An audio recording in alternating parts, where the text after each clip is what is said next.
আসসালামু আলাইকুম এভরিওয়ান। আশা করি আপনারা সবাই ভালো আছেন। এই কথাটাই আমি প্রত্যেকদিন বলি, কিন্তু আমার মনে হয় না এখন বাংলাদেশে কেউ ভালো আছে। কারণ আপনারা সবাই জানেন যে গতকালকে একটা ঘটনা ঘটছে। তোফাজ্জল নামে একটা ছেলে, তো সে চুরি করছে, যতটুকু জানলাম যে সে চুরি করছে। কিন্তু আমার কথা হচ্ছে সে চুরি করুক বা হচ্ছে চুরি থেকে যদি মানে সে যাই করুক না কিনা, এইভাবে একটা মানুষকে পিটানো, মাইরা ফেলা, তারপর হচ্ছে ওইখানে যে ঘটনা ঘটছে ওইখানে কতগুলো মানুষ ছিল। তো এগুলা কি একটা মানুষও কি মানে মানুষের বিবেক জাগে নাই? কেউ একটা মানুষ সেনাবাহিনীকে ডাক দিতে পারে নাই? একটা মানুষ একটা পুলিশে ডাক দিতে পারে নাই? মানে কি ছিল ঘটনাটা? এটা মানে এইটার পিছনে মানুষ আমরা যেরকম দেখতেছি, যে ভাবতেছি যে এটা মানে একটা চুরির ঘটনা, এটা সম্পূর্ণ মিথ্যা। এটা কোনো চুরির ঘটনা। এটার পিছনে অনেক বড় কোনো রহস্য আছে। কারণ যদি বড় কোনো রহস্য না হইতো এইভাবে কেউ মারতো না। অ্যাটলিস্ট এই সময়টাতে আমরা অনেকে এখন নিউজ জানেন আপনারা, যে বলা হইতাছে যে ছাত্রলীগের, তো সে ছাত্রলীগ করুক বা কি করুক সেটা দেখার বিষয় না। তো এটা নিয়ে মানুষ কেন মানে একটা ডিবেট সৃষ্টি করতেছে আমি তো এটা বুঝতেছি না। ছাত্রলীগ করুক, যুবলীগ করুক, ছাত্র দল করুক, সেটা দেখার বিষয় না। তো কে মারছে, তাকে ধরা হয়েছে, তার অতি বিলম্বে যত ফাস্ট সম্ভব তার ফাঁসি কার্যকর করতে হবে। কারণ হচ্ছে আমরা গত 15 বছর, 20 বছর, 25 বছর ধরে, তো মানে গত 20 বছর ধরে তো আমরা প্রায় দেখতেছি যে এরকম এর আগে অনেক ঘটনা ঘটছে। এমন না যে এই ঘটনাটা বাংলাদেশে ফার্স্ট। ডাক্তার ইউনূস সাহেব আসছে, উনি আসার কারণে যে মানে আসার পরে এই ঘটনাটা ঘটছে, বিষয়টা আসলে এমন না। শেখ হাসিনা আমলে, তারপরে আরও যারা ছিল, এর আগেও যারা ছিল, তাদের আমলে এইসব ঘটনা ঘটছে। অ্যারেস্টও করা হয়েছে, কিন্তু অ্যারেস্ট করার পরে কি হয় যে এই যে কেসগুলো, এগুলো হচ্ছে বছরের পর বছর ঘুরে। কিন্তু আমার মনে হয় না বাংলাদেশের কোনো মানুষ চাবে এখন যে এই ঘটনাটা বছরের পর বছর ঘুরুক। আমি চাই এই ঘটনাটা যত তাড়াতাড়ি সম্ভব, যত দ্রুত সম্ভব। কারণ এখানে আমাদের ভিডিও ফুটেজ আছে, আমি নিজে ভিডিওটা দেখতে পাচ্ছি, এবং প্রত্যেকটা মানুষের ফেস ক্লিয়ার বোঝা যাইতেছে। আমি শুনছি 3জনকে অলরেডি অ্যারেস্ট করা হয়েছে। দেখ, ভালো 3জনকে, এর আগেও অনেক অ্যারেস্ট করা হয়েছে। এইসব মানে ঘটনা, এইসব জিনিস এভাবে অ্যারেস্ট করা হয়। অ্যারেস্ট করার পরে থানায় নিয়ে যাবে, নিয়ে যাবে, আদালতে নিয়ে যাবে। আদালতে নেওয়ার সময় মানুষ করবে, জুতা মারবে, ঝাড়ু মারবে, সব এইসব নাটক আমরা জীবনে অনেক দেখছি। দেখতে দেখতে এখন আমার মনে হয় বাঙালি ফেডেড আপ, একদম পুরাপুরি ফেড আপ।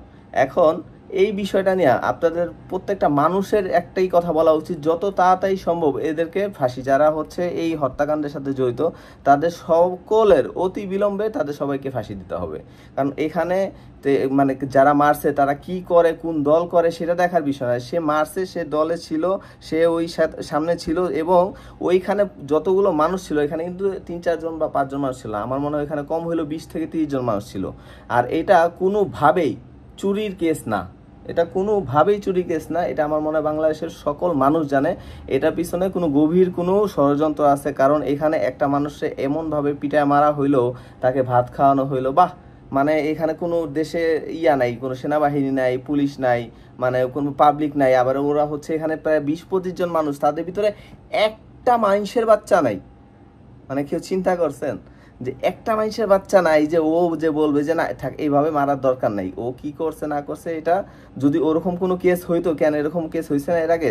এই যে একজন চেয়ারম্যান আসছিল, সেলিম নাম, তো ওই চেয়ারম্যান প্লাস হচ্ছে চেয়ারম্যানের ছেলেরে হচ্ছে মানুষ পিটায় মেরা ফেলাইছে। এই যে গণ-অভ্যুত্থানের সময় ছাত্র গণ-অভ্যুত্থানে পিটায় মেরা ফেলাইছে, ওইটার তো কোনো বিচার হবে না। আমার মনে হয় এটা বিচার করা উচিত না। কেন বিচার করা হবে? ওইখানে 400-500 মানুষ ওরা পিটায় মেরা ফেলাইছে। ও আজীবন আকাম করে আসছে দেশে মানুষের সাথে, শত শত মানুষের সাথে ফাইজলামি করছে জীবনে। মানুষ যখন ওদের উপর ক্ষিপ্ত হয়ে, যখন দেশ থেকে যখন মানে প্রধানমন্ত্রী যে তারই যেহেতু বাংলাদেশের মানুষ সরাই ফেলতে পারছে, তখন ওই মানুষগুলো খেপা ওদেরকেও মারছে। ওই সেলিম, তারা হচ্ছে মানে তাদেরকে পিটায় মেরা ফেলছে শুনছি। তো ওইটার সাথে আপনারা যদি এটা তুলনা করেন যে সেলিম এর আগেও তো অনেক পিটায় মারছে, ওই কাহিনীর সাথে এটা কেউ তুলনা দিবেন না প্লিজ। কারণ ওইটা হচ্ছে ওইখানে শত শত মানুষ ছিল, এবং প্রত্যেকটা মানুষের ক্ষোভ ছিল একটা জিনিস। এইটা কোনো ক্ষোভের কিছু নাই। এখন এই দেশ ওই সময় যে অবস্থা ছিল, জায়গায় জায়গায় গণভবনে হামলা হয়েছে, তা ওইটার জন্য কি কারোর অ্যারেস্ট করা হয়েছে? হবে না। কারণ ওইটা হচ্ছে মানুষের ক্ষোভ, অনেক বছরের মানুষের একটা ক্ষোভ জমানো ছিল। কিন্তু এই যে একটা ঘটনা ঘটলো মাত্র রিসেন্টলি, ওই ছেলেটা চুরি করছে না ডাকাতি করছে না কি করছে সেটা আমাদের দেখার বিষয়। দেখার বিষয় হচ্ছে তাকে মার্ডার করা হয়েছে, এবং হচ্ছে কি মার্ডার করার উদ্দেশ্য ছিল 100% তাদের মার্ডার করার উদ্দেশ্য ছিল। উদ্দেশ্য যদি না থাকতো তারা এতক্ষণ তারা কোনো দিন মারতো না। যে মানে একটা শর্টকাট আমাদের কিন্তু, যখন আপনারা সবাই দেখছেন যে যখন হচ্ছে এই যে 5 তারিখ 6 তারিখের পরে ছাত্রদের হচ্ছে বিজয়ের পরে, আলহামদুলিল্লাহ দেখছেন যে কিছু মানুষ তারা হচ্ছে ফিরে আসছে, আবার হচ্ছে অনেক ধরনের রূপ নিয়ে। তো তাদেরকে কিন্তু ধরা হচ্ছে দেখেন যে ছাত্ররা হচ্ছে নাচাইছে। তো যদি আসলে যদি সে চুরি বা এরকম কোনো ঘটনা ঘটে থাকতো, আপনি একটা জিনিস চিন্তা করেন, যে ছেলেটাকে মারা হয়েছে ওই ছেলেটার চেহারার দিকে তাকান, একবার ফেসটার দিকে তাকান। আপনি এখন বলতে পারেন যে ভাই চোরের চেহারা এরকম দেখলে এরকম মায়া লাগে না রে ভাই, আমরা হচ্ছে গিয়া মানে দুধ মানে কি বলে এখানে একটা একটা গালি দিয়ে একটা কথা আসে যে মানে আমরা টিয়া খায়া বড় হইনি।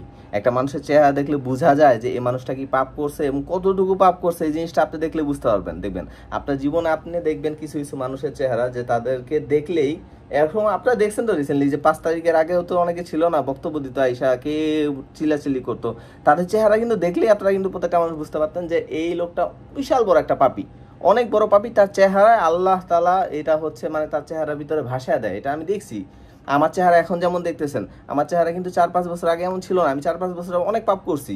আল্লাহর কাছে মানে আল্লাহর কাছে দোয়া করি, হাত উঠা মোনাজাত দিই যে আল্লাহ আমাকে মাফ করে দেও, আল্লাহর কাছে দোয়া করি। কিন্তু সেই ক্ষেত্রে দেখেন ওই ছেলেটার দিকে আপনি তাকান, ওই ছেলেটার চেহারাটা দেখলেই বোঝা যায় যে সে এমন কোনো জীবনে পাপ করে নাই যে তাকে হচ্ছে এভাবে মানে মারা যেতে হবে। এটা আসলে কোনোদিন কাম্য না আমাদের কারো।